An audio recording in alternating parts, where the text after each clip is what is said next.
Bonjour à toutes et tous, bienvenue au Mapei World Paris pour notre premier podcast. Un podcast aujourd'hui consacré au béton bas carbone et aux leviers pour y parvenir.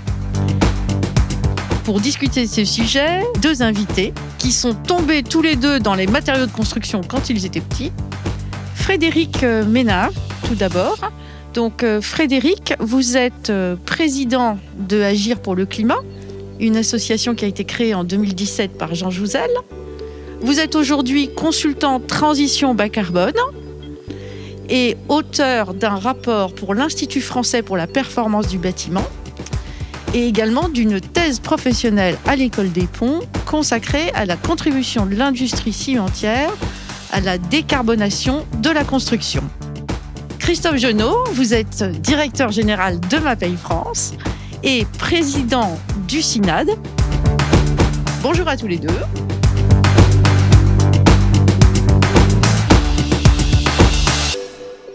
Alors, Frédéric, quand on parle de béton, on parle forcément de ciment. Pouvez-vous, en premier lieu, nous planter le décor et bien expliquer la différence entre le ciment et le béton, car nombreuses sont les personnes qui font la confusion. Bonjour à tous. Très simplement, le ciment est un composant du béton. Le ciment, c'est un liant hydraulique qui a la propriété de durcir progressivement au contact de l'eau par une série de réactions chimiques de ses constituants avec l'eau. Après durcissement, il conserve sa résistance et sa stabilité, même sous l'eau. Son constituant principal est le clinker. Le clinker s'obtient à partir de la cuisson à haute température, 1450 degrés, d'un mélange de calcaire et d'argile. C'est ce qu'on appelle la décarbonatation du calcaire. Et le ciment va se présenter sous la forme d'une poudre minérale très fine. Ce n'est donc pas un produit fini. Il va être utilisé dans le béton.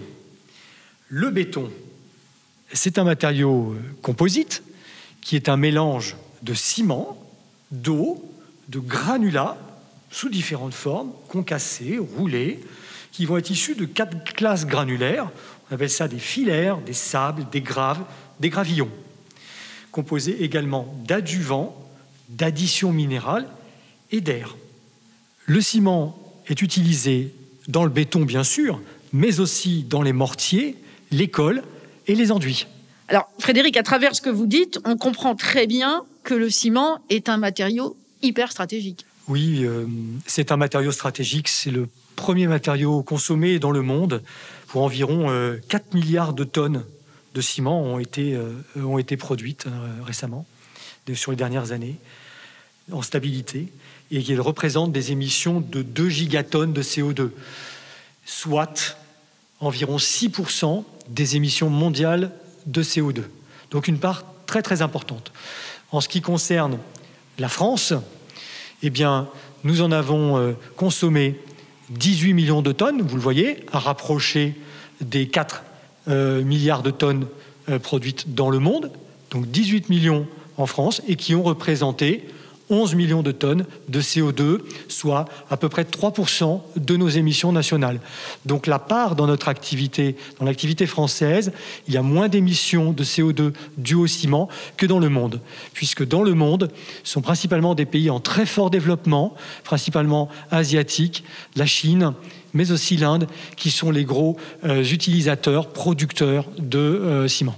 Justement, Christophe Genot, lorsqu'on est dirigeant d'une entreprise qui fabrique des matériaux de construction, comment contribuer à la réduction de l'empreinte carbone de notre secteur ? Bonjour à toutes et à tous. Effectivement, l'empreinte carbone est un point clé et c'est à chaque étape qu'il faut se poser la question de l'optimisation. Depuis la conception des systèmes constructifs, des produits qui les composent, la recherche des matières premières en privilégiant bien sûr des ressources locales, parce que certaines matières premières pesantes ne doivent pas faire plus de quelques dizaines de kilomètres. Puis, c'est l'optimisation de notre process, d'aider à l'optimisation de celui de nos clients, et enfin, le comportement de chacun au sein de l'entreprise.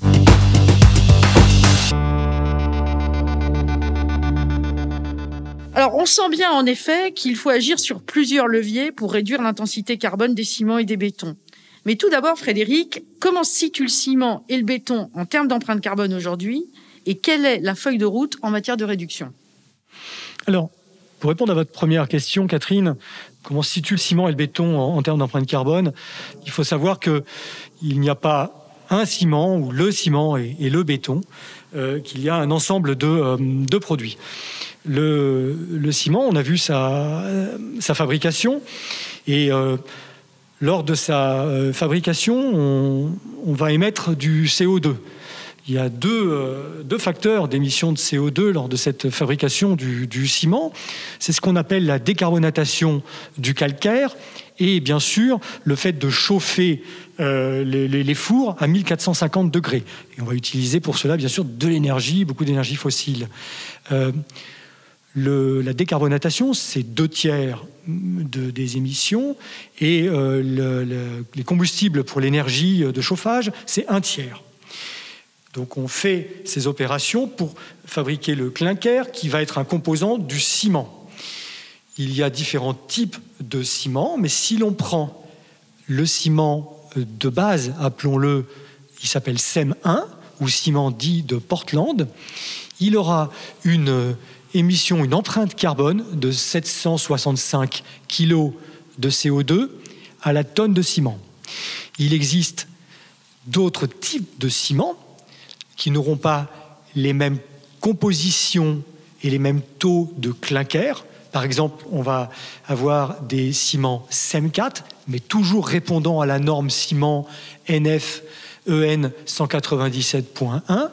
Donc ce ciment CEM 4, dit à base de pouzzolane, lui aura une empreinte carbone d'environ 450 kg de CO2 à la tonne de ciment produite. Donc 450 à comparer à 765. Donc cela pour vous dire que c'est variable en fonction des types de ciments qui auront des usages différents. Alors Frédéric, là on vient d'évoquer l'empreinte carbone du ciment, mais ce qui rentre en ligne de compte pour la construction, c'est le béton. Alors quid de l'empreinte carbone du béton ? Alors peut-être là une réponse plus globale encore que pour le ciment. Je vous disais que pour le ciment, il y a plusieurs types de ciment. Pour le béton, on va dire que c'est un peu plus compliqué parce que le béton n'est pas un produit fini. Le béton est un matériau que l'on va formuler et produire en fonction de l'ouvrage que l'on construit, en fonction des parties d'ouvrage qu'il va servir. Donc pour cela, lors de la conception, maîtrise d'ouvrage, avec sa maîtrise d'œuvre, faisant appel à des bureaux d'études de structure, va définir quel type de béton il y a besoin pour l'ouvrage en question. Cela est fait selon des critères tels que la classe de résistance recherchée, la classe d'exposition et le niveau de fluidité du produit. Ce sont les principaux points qui permettent de caractériser un béton. On caractérise ce béton. Les appellations, par exemple, pour un béton courant, c'est un C2530, c'est la classe de résistance, XF1 ou XC1, par exemple, selon qu'il va sur des parties exposées aux intempéries ou en intérieur, par exemple. Voilà. Et alors, Frédéric, l'empreinte carbone ? Et alors, si on prend ce béton courant et qu'on le formule avec le ciment qui est aujourd'hui le ciment le plus vendu, c'est-à-dire le CEM 2, eh bien, ce béton issu d'un CEM2 formulé pour faire office d'un C2530 XC1 aura une empreinte carbone d'environ 210 kg de CO2 par mètre cube. Ok, alors pour bien comprendre, je pense qu'il faudrait que vous nous aidiez à nous représenter ce que représente en fait le béton dans le monde de la construction aujourd'hui. Pour répondre à votre question, prenons le cas des logements collectifs. Dans les logements collectifs en France, 82% de ces logements collectifs sont utilisés en mode constructif béton. Et l'empreinte carbone du béton dans le logement collectif, on va dire classique, un R+4, donc dans ce mode constructif béton, va représenter environ 30% de l'empreinte carbone dite PCE, produits, construction et équipement du bâtiment. Oui, alors Frédéric, là, vous nous donnez des pourcentages, mais en valeur, ça représente combien pour nos éditeurs ? Bien sûr, ça va représenter environ 250 kg de CO2 par mètre carré. Ok, donc on a bien compris les enjeux qu'il y avait autour du béton. Quelle est la feuille de route en matière de réduction aujourd'hui? Quelles sont les ambitions de réduction pour la filière? Alors, on l'a vu, c'est un secteur qui émet du gaz à effet de serre à hauteur de 11 millions de tonnes. Donc le ciment qui va servir à faire à la fois du béton, du mortier, des colles et des enduits, donc pas que du béton, mais prenons le cas que ça aille directement sur le béton. Il y a 11 millions de tonnes de CO2 émises par l'industrie du ciment qui doivent atteindre une trajectoire 2050 de 2 millions de tonnes. Donc 2 millions de tonnes. Voilà, une réduction, c'est ça, d'environ 80%. C'est ce qui est demandé par la stratégie nationale bas carbone.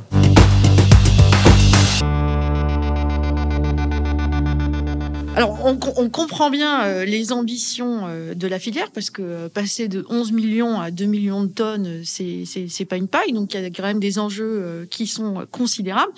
Quels sont les leviers, Frédéric, pour y parvenir? Alors, avant de vous présenter les leviers, il y a un point qu'il faut mentionner, qu'on pourrait peut-être même présenter comme un levier, c'est la réglementation environnementale 2020 qui est encore récemment discutée, quasiment arrêtée, on va dire. Donc cette réglementation environnementale 2020, comme vous le savez, va imposer des seuils maximums à ne pas dépasser par mètre carré. Des seuils, bien sûr, en kilos de CO2 par mètre carré à construire, intégrant tous les paramètres de produits, de construction, d'équipements, de consommation d'énergie. Cette réglementation environnementale 2020 est un événement majeur, puisqu'elle va donner une responsabilité, une obligation, en fonction de comment on voit les choses, aux maîtres d'ouvrage. Les maîtres d'ouvrage, lorsqu'ils vont concevoir un ouvrage, vont devoir respecter un seuil maximum de CO2 par mètre carré construit. Ils vont donc avoir un pouvoir de prescription vis-à-vis de l'ensemble des intervenants de la chaîne de valeur, et notamment auprès des industriels. Car aujourd'hui, les industriels ont à respecter la feuille de route liée à leur secteur industriel. Ils s'engagent à réduire les émissions de CO2 de leurs produits à l'unité de matériaux. Mais ils ne sont pas engagés sur le volume total. Donc là, maintenant, le levier réglementaire va pousser l'ensemble des acteurs à prendre en compte cette obligation. Ça veut dire qu'on va se poser des questions qu'on ne se posait pas forcément avant. Tout à fait. On va se poser des questions qu'on ne se posait pas avant. Avant, on va dire, nous étions... les industriels, les différents acteurs étaient dans une vision d'optimisation, une vision de recherche d'efficacité de leurs matériaux sans se questionner, ou en se questionnant, mais ils n'avaient pas cette responsabilité-là sur le volume total des émissions. Maintenant, on a un volume qui est ramené au mètre carré. Vous avez vu tout à l'heure, je vous ai parlé du ciment, où on donne des informations sur des kilos de CO2 par tonne de ciment. Je vous ai parlé de 765 kilos pour le CEM1 à la tonne de ciment. Je vous ai ensuite parlé du béton. Et je vous ai dit, le béton, prenons un béton courant, formulé avec un CEM2, il va être à 210 kilos de CO2 par mètre cube de béton. Encore une autre unité. La réglementation environnementale introduit une nouvelle unité pour l'ensemble de la chaîne de valeur, c'est l'unité mètre carré. Et donc les fabricants de béton vont devoir interagir encore plus avec les acteurs de l'acte de construire pour trouver la place de leurs produits exprimés en mètres cubes dans l'enveloppe globale qui est en mètres carrés. Donc un vrai changement de paradigme en fait. Un changement complet de paradigme qui fait voir maintenant les leviers, question que vous me posiez, voir les leviers sous un prisme nouveau. Les leviers ne sont plus seulement des leviers techniques ou industriel, où on cherche à optimiser ou à réduire les quantités de CO2 sur la façon de produire le clinker, ou en ayant tel ciment moins carboné, etc. Non, les leviers vont être davantage vus sous l'angle des acteurs, et notamment via le prisme des maîtres d'ouvrage, car ce sont eux qui vont donner davantage de là, puisqu'ils vont être obligés. Ils vont devoir concevoir des ouvrages dans lesquels ils vont ne pas devoir dépasser un seuil maximum en fonction des cas, 800 kg de CO2 par mètre carré, 1000 kg de CO2 par mètre carré, en fonction de différents paramètres. Et ils vont devoir arbitrer. Le principal changement concerne l'unité de raisonnement. On va raisonner au mètre carré. Quand un industriel du béton, puisqu'on parle du sujet béton, cherche à réduire les quantités de CO2 au mètre cube de béton, le maître d'ouvrage va lui demander de participer à la réduction des émissions de CO2 au mètre carré.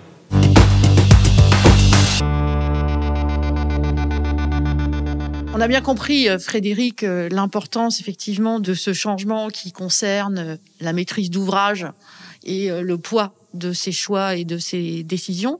Quels sont les autres leviers dans la chaîne de valeur ? Alors, les autres leviers, on peut les catégoriser, si on peut dire, en 3 parties. Il y a des leviers de l'ordre de la programmation, des leviers de l'ordre de la conception et des leviers de l'ordre de l'exécution. Et vous le voyez déjà, rien qu'en citant ces termes-là, on comprend rapidement, je vais les décliner, mais on comprend rapidement que ce ne sont pas que des leviers, des actions que je vais citer, qui sont dans les mains de l'industriel. Pour autant, c'est l'industriel qui, à la fin, doit faire baisser l'empreinte de son secteur de 11 millions à 2 millions. C'est ça le changement majeur, c'est l'intervention des différents acteurs. Regardons maintenant ces leviers. En termes de programmation, c'est répondre à un besoin de construire. Répondre à un besoin de construire, c'est d'abord, faut-il construire ? Oui, ce qu'on disait tout à l'heure, des questions qu'on ne se posait pas avant. Ben oui, des questions qu'on ne se posait pas avant. Faut-il construire ? À quelle hauteur faut-il construire ? Est-ce qu'on essaye d'optimiser les surfaces lorsqu'on prévoit des programmes, lorsqu'on prévoit des aménagements ? Optimiser, ça veut dire, est-ce qu'on reste sur les mêmes standards de mètres carrés par personne, par exemple ? Construire ou pas construire ? Ça peut être rénové. On sait que dans les grandes masses, construire un mètre carré, c'est 1000 kilos de CO2 par mètre carré construire. La rénovation, c'est économiser 300 kilos de CO2 au mètre carré rénové. Donc, bien sûr, c'est faisable techniquement lorsqu'on peut réutiliser la structure, mais éviter une démolition, limiter les déconstructions, favoriser la rénovation du parc existant, favoriser le réemploi et l'économie circulaire au sens large sont autant de leviers clés. Donc, c'est vraiment le premier point. Le premier point, on a un besoin auquel on doit répondre, mais doit-on y répondre seulement en construisant du neuf ? C'est la première question.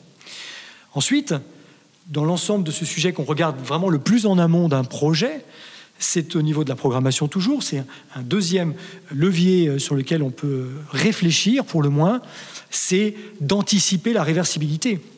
En effet, le béton offre une durée de vie très élevée et qui permet d'anticiper sur différents usages. C'est-à-dire de changer la vocation, par exemple, d'un bâtiment. Par exemple, on l'évoque, on le touche du doigt, on l'imagine un petit peu avec la crise que nous vivons depuis 1 an, où l'utilisation de locaux tertiaires est en baisse et où se posera peut-être la question de la reconfiguration et d'une nouvelle destination d'usage pour ces locaux tertiaires. Donc, essayons, dans la mesure du possible, de le penser dès l'amont. Deuxième levier majeur qui s'adresse, on est vraiment dans ce sujet-là, qui s'adresse à l'ensemble des acteurs et pas seulement aux industriels, c'est le levier qui touche à la conception et on peut le voir sous deux angles, les leviers architecturaux et les leviers techniques. Les leviers architecturaux, on peut imaginer un design plus léger, on peut travailler la compacité des bâtiments, réduire les déroulés de façade, optimiser les géométries, tramer les bâtiments, Par exemple, comme on dit, faire plomber les structures pour limiter les reprises de charge. Donc, travailler les poutres, poteaux, épaisseur de dalles. Donc, on est vraiment sur ces leviers architecturaux qui vont avoir un poids de plus en plus important. À l'intérieur de cette réflexion sur la conception, il y a des leviers techniques que l'on peut travailler. C'est l'augmentation de classes de résistance des bétons qui permettrait de réduire les volumes. Mais encore une fois, c'est des possibilités qui existent. Mais pour celui qui n'est pas dans cette activité, dans cette responsabilité-là, il peut l'avoir pour échanger en connaissance de cause avec les spécialistes, mais ce sont les spécialistes qui travaillent ces sujets-là. Et en l'occurrence, on parle de quels spécialistes-là? Lorsque j'aborde ces leviers techniques dans l'ordre de la conception, on parle bien sûr des bureaux d'études, on parle de la maîtrise d'œuvre en général, et particulièrement des bureaux d'études structure. Ce sont eux qui vont faire, éventuellement en lien avec l'architecture qui va être décidée, qui vont faire les calculs pour comparer, par exemple, comme je disais, quelle classe de résistance par rapport au volume. Est-ce qu'on augmente la classe en réduisant le volume, c'est rentable, ou l'inverse? Voilà. C'est des petites optimisations, mais ce que je veux dire là et ce qu'il faut retenir, c'est que dans chaque étape, il y a la possibilité pour chaque intervenant de se sentir impliqué dans l'optimisation des émissions de CO2. Toujours dans ces leviers techniques, ça peut être opter pour des structures légères, des poteaux-poutres, des systèmes constructifs bois-béton, pour une réduction des fondations, varier les matériaux, comme je disais, voilà, des constructions mixtes, ne pas utiliser de béton pour des cloisons sans enjeu technique, par exemple, recourir à des bétons précontraints qui peuvent permettre de gagner de 15% de gains en volume, ou enfin travailler les éventuels surdimensionnements. Vous le voyez, il y a un grand panel de solutions et ce n'est pas tant le catalogue de toutes ces solutions qui fera le résultat, c'est la prise en compte globale, la réflexion globale, sachant qu'il y a différentes possibilités d'agir. Et ce qu'on comprend, c'est qu'effectivement, c'est une réflexion qui porte sur le global avec finalement beaucoup de bon sens dans la façon d'appréhender les problèmes. Oui, on peut le dire de bon sens, tout à fait. On peut préciser également que ce bon sens, il a aussi des fondements techniques liés aux compétences des différents acteurs. Mais pour que ce bon sens infuse à travers la chaîne de valeur, il faut clairement améliorer l'éco-collaboration et je pense, on l'espère, que la réglementation environnementale qui va imposer à celui qui finance des responsabilités, eh bien, va faire travailler l'ensemble de la chaîne de valeur, de la maîtrise d'œuvre jusqu'à l'industriel pour chasser et traquer le CO2 sur l'ensemble des points qu'on a évoqués. Dernier point dans les leviers, on a vu la programmation, on a vu comment la conception, on peut définir des actions pour réduire les émissions à la construction. Et le dernier point, c'est lors de la phase d'exécution. Lors de la phase d'exécution... Vous voulez dire sur les chantiers, Frédéric? Oui, c'est ça, tout à fait. Et effectivement, même si cette phase présente un impact limité, quelques bonnes pratiques peuvent contribuer à faire en sorte que les volumes coulés en place soient au plus près de ceux estimés en conception. Donc on va optimiser la matière, c'est optimiser les dimensionnements lors des études d'exécution. On va optimiser les toupies, les gestions des réservations sur chantier. On va optimiser le flux des camions toupies. On peut réduire également à la source des déchets de chantier, puisque via les calpinages, on peut être au plus près des besoins. Et on sait, une étude européenne qui s'appelle Circular Economy, réalisée par Material Economics, estime entre 10 et 20% de matériaux de construction qui deviennent directement des déchets lors du chantier. Donc on a des sources quand même importantes de quantité de matière lors de l'exécution. Et enfin, dans les méthodes de construction, préfabrication, construction hors site sont aussi des méthodes qui peuvent être pensées, en tout cas, comme des solutions adaptées au type d'ouvrage qu'on a à construire. Ce n'est pas forcément comme pour les autres leviers qu'on a abordés, un ensemble de panels qu'il faut prendre, mais une réflexion globale, sachant qu'il y a des possibilités dans chaque action de participer à l'effort global. Alors, je me tourne à nouveau vers Christophe. Christophe, quelles sont les initiatives de MAPEI pour contribuer à réduire l'impact carbone de vos matériaux? Ça passe d'abord par la réponse aux demandes des concepteurs et des entreprises d'application avec des systèmes constructifs et des produits sobres, et qui engendrent aussi une utilisation des ouvrages sobres. c'est proposer des agents de mouture optimisant les rendements des cimenteries, en renforçant les propriétés du clinker pour, bien sûr, en utiliser moins dans les formulations de mortier ou de béton. C'est de mettre au point des produits utilisant des matières premières locales et des ciments peu émissifs dans les formulations de ces matériaux. C'est aussi optimiser notre logistique et nous avons adhéré à Fred 21 qui nous oblige à réduire de manière significative notre empreinte carbone en termes de logistique. Et c'est la dernière chose, et non la moindre, sensibiliser nos clients à l'ensemble de la démarche. Alors Christophe, vous avez parlé donc des agents de mouture donc qui vont dans le ciment. Quid des adjuvants qui, eux, vont dans le béton? Alors effectivement, on parlait de systèmes constructifs. Les systèmes constructifs font appel à des bétons et les bétons sont clés pour mettre au point des systèmes constructifs. Et les adjuvants vont permettre d'améliorer la durabilité de ces systèmes constructifs. Ils vont permettre également l'utilisation de granulats locaux ou issus de la déconstruction. Et aussi permettre de formuler des bétons isolants.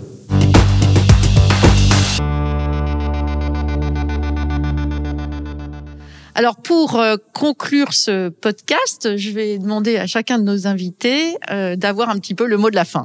Christophe? Moi, je voudrais souligner que le point clé est d'une réflexion à long terme. Parce que l'impact CO2, c'est la construction, l'exploitation, la déconstruction. Et comme le disait Frédéric tout à l'heure, à un moment, il va falloir éviter de construire, peut-être, et se poser la question entre la déconstruction ou la réhabilitation. Et pour nous, concepteurs de systèmes constructifs et fabricants de matériaux, c'est concevoir et aider à la mise en œuvre des matériaux adaptés. Alors, on a entendu, Frédéric, le mot de la fin de Christophe Genot et le vôtre, alors. Écoutez, le point important pour moi, c'est l'obligation de résultat. Il faut que l'ensemble de la chaîne de valeur se sente impliqué dans l'objectif de réduire ses émissions de gaz à effet de serre, notamment pour le sujet là, du béton, les sujets dont on parle. Donc on doit passer pour le ciment de 11 millions à 2 millions de tonnes. Ça ne peut pas se faire seulement sur des leviers techniques, mais on le réussira si l'ensemble des acteurs de la chaîne de valeur travaillent ensemble. Ça veut dire quoi, l'ensemble des acteurs de la chaîne de valeur? Eh bien, c'est les gens qui décident de construire la maîtrise d'ouvrage, l'aménagement, avec sa maîtrise d'œuvre, les entreprises générales qui vont mettre en œuvre et les industriels qui vont livrer les produits. Ces industriels s'engagent, vont continuer à optimiser l'ensemble des produits, mais le résultat sera un résultat d'ensemble. Eh bien, un grand merci à tous les deux. Passez une très très belle journée et on se retrouve très vite pour un prochain podcast au MAPEI World Paris.